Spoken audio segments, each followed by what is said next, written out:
no one's going to fix your life but you. You always have to take a step up in the ladder to be able to get to the top. You can't get to the top by flying up. Yeah. Human beings don't fly. For me, what has always worked is having the small next dream, the next step. When I was younger, it was really romanticized that you're going for it and just keep going. And, it's like you have to work 24 hours, do 4 movies in one time, 5 shifts, don't sleep, don't eat. And the more a person does that, the more successful you will be. But as I have seen and lived more life, I've realized having a work-life balance is really important. Give yourself a break. It's okay. You just have to do the best you can. Survive, keep your head above water, and slowly you'll see you'll be walking on it. So this romanticization of work has to be tough and work has to be rough, and it's not. Work can be your companion. Work can be creative. Work can be something that gives you joy. And now I've reached a point where that work-life balance for me is most important. I will work on the 6 verticals that I'm working on, my business, my production, my book, my acting, whatever. But when I switch off, I'm with my family, I'm at home, I watch movies, I do whatever I want to do. So then when I come back to work the next day, I have the focus to be able to do even more things. I started working in the States in 2010. And in 2020, after 10 years of working in the industry, I started with music and then pivoted into acting in America. So started in 2010 for context. In 2020, I got my first leading role.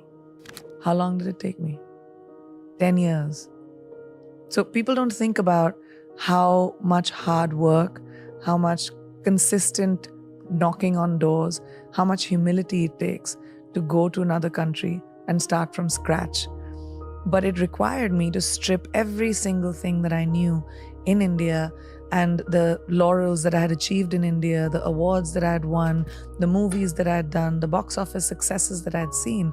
It required me to walk into rooms with extreme humility and introduce myself to people, to take my show reel and say, this is the work I have done. I would love to work with you. You have to go, you have to pound the pavement, you have to walk in, you have to be rejected, you have to audition, and you have to work around the culture of a new country. And that was so hard. I had to swallow the humility pill, and I was willing to do that hard work. And then, 10 years later, I finally got my leading role in a movie. The tears that it took when you move to a new country with no friends, no family, working with people that don't know you and don't know what you are able to achieve. When I first started doing Quantico, my co-actors did not understand the hoopla around me. They were like, who is this person? Like, why are you, the lead of that was the first time I got a lead role in a television series. And they just couldn't understand why. And it required me to just, be humble and say, I'm okay, this is a new environment. It's easy to go fishing from your boat, but when you have to go deep sea diving, it's a completely different thing. Yeah. So you have to learn according to your environment. So no, it wasn't easy. It was very hard. It took a lot of sweat, tears, and blood from me to finally be able to reach where I have reached. So when you say, I don't want to pass off the work that it took to get there and the time and the commitment that it took to get there. You have to shut off the noise. There are many people that will want to pull you down, but don't focus on that. Focus on the one person that believes in you. Focus on the light, little sliver of light that you might see, a little bit of inspiration that you might see. And that's the hardest thing to do because you're bogged down by baggage. You're bogged down by shackles of people holding you down. So you have to really push forward. And that's just individual. Do you have that inside of you to fight that fight for yourself? Or are you going to wait for somebody else to do it? That's an individual choice. The point is to be able to walk into a room and not be judgy and say, who are you? What are you doing? You don't, you're different. You speak a different language. That's not cool. Yeah. People speak different languages because they know more than you. They know other things that you don't know. The idea is to have your mind open to collaboration. The idea is to have your mind open to what is it that I can imbibe from someone else's knowledge. Yeah. And I think I'm a student of life. I love different kinds of people and different things that people do. I'm not running as fast as I was. I'm thinking about the steps I take. I'm in a really comfortable, content place when it comes to my life. And the choices that I'm making are mine and are not defined by other people or the validation that I probably needed when I was younger. So I think that's made me a little bit more happy and calm. Why am I lucky enough to have the life that I do? And some other woman, somewhere else, with the same desires, same ambitions, same, needs, doesn't have any of it. I really think about that a lot. It makes me feel like there must be something I did right. I wake up every day with a sense of gratitude, and I wake up every day with wanting to give back, whether that's with the person that is standing right next to me or whether that is a life choice that I might make. But giving back, I think, is so crucial when it comes to being grateful. I'm highly grateful for everything that I have. And I do think that maybe I did something right, that I've been blessed with the opportunity of having the life, being born to the parents that I was, being able to have the opportunity of making my own choices, having agency in my own life. If you think about women around the world, so many don't have that. Like, complete choices are made for themselves. But my parents told me, you have to have your opinion. It can be very scary. I mean, this generation of girls is fearless, and there's so many girls that take charge of their own lives, and they say, I'm not going to fit into the cookie cutter mold that probably my mother did or my grandmother had to. And it's so, I have goosebumps right now just thinking about it.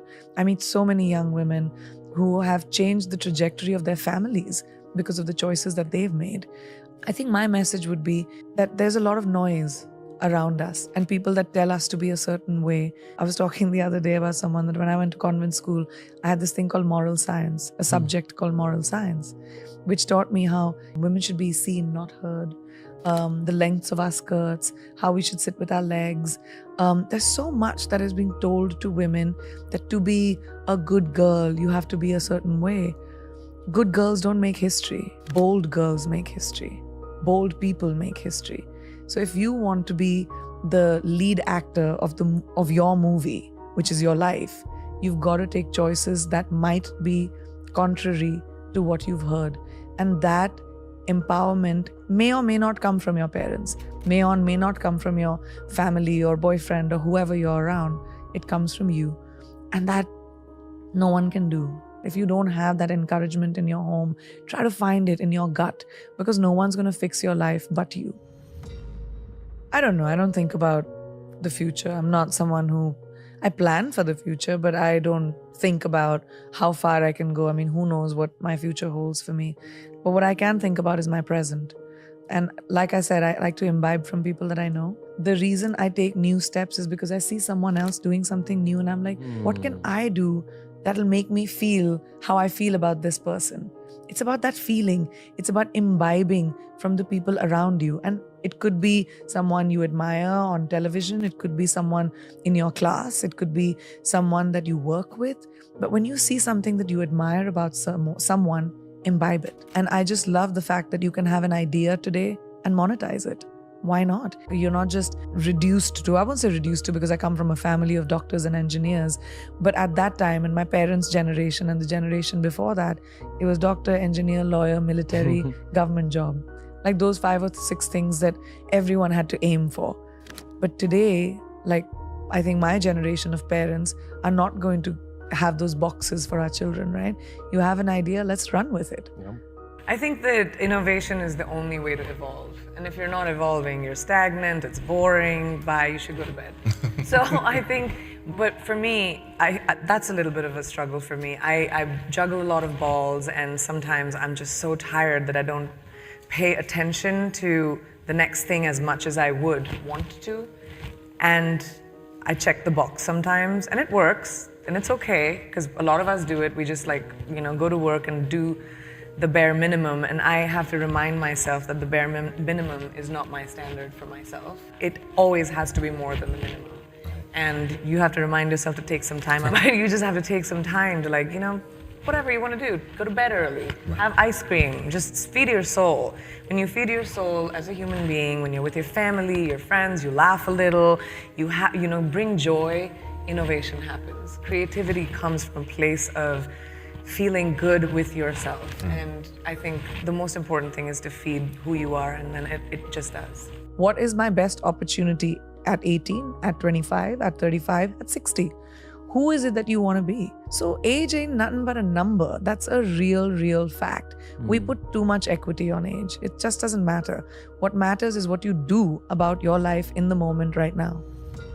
Keep the people around you that are your champions. And maybe this is also something I realize when I'm older, but I tell young people this all the time. Do not hang around with poisonous people.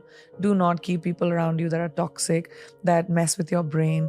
Keep people around you that are genuinely happy for you. Only people that are genuinely happy for you. And if that's 2 people, you're a rich person. I think the meaning of life is having purpose. We're born and we'll die. What you do in between that is your legacy. And if your legacy is, walking with sand between your toes and living in a shack and being happy and meditating, sure, it's an individual choice. Success is very subjective. To each person is their own. My success might be completely not attractive to somebody else's success.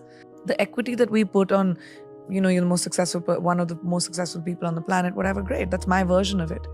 But somebody else's version of it could be completely different. But I really believe that what your purpose in life and what you do between birth and death is what counts. So the pursuit of anything else is just futile.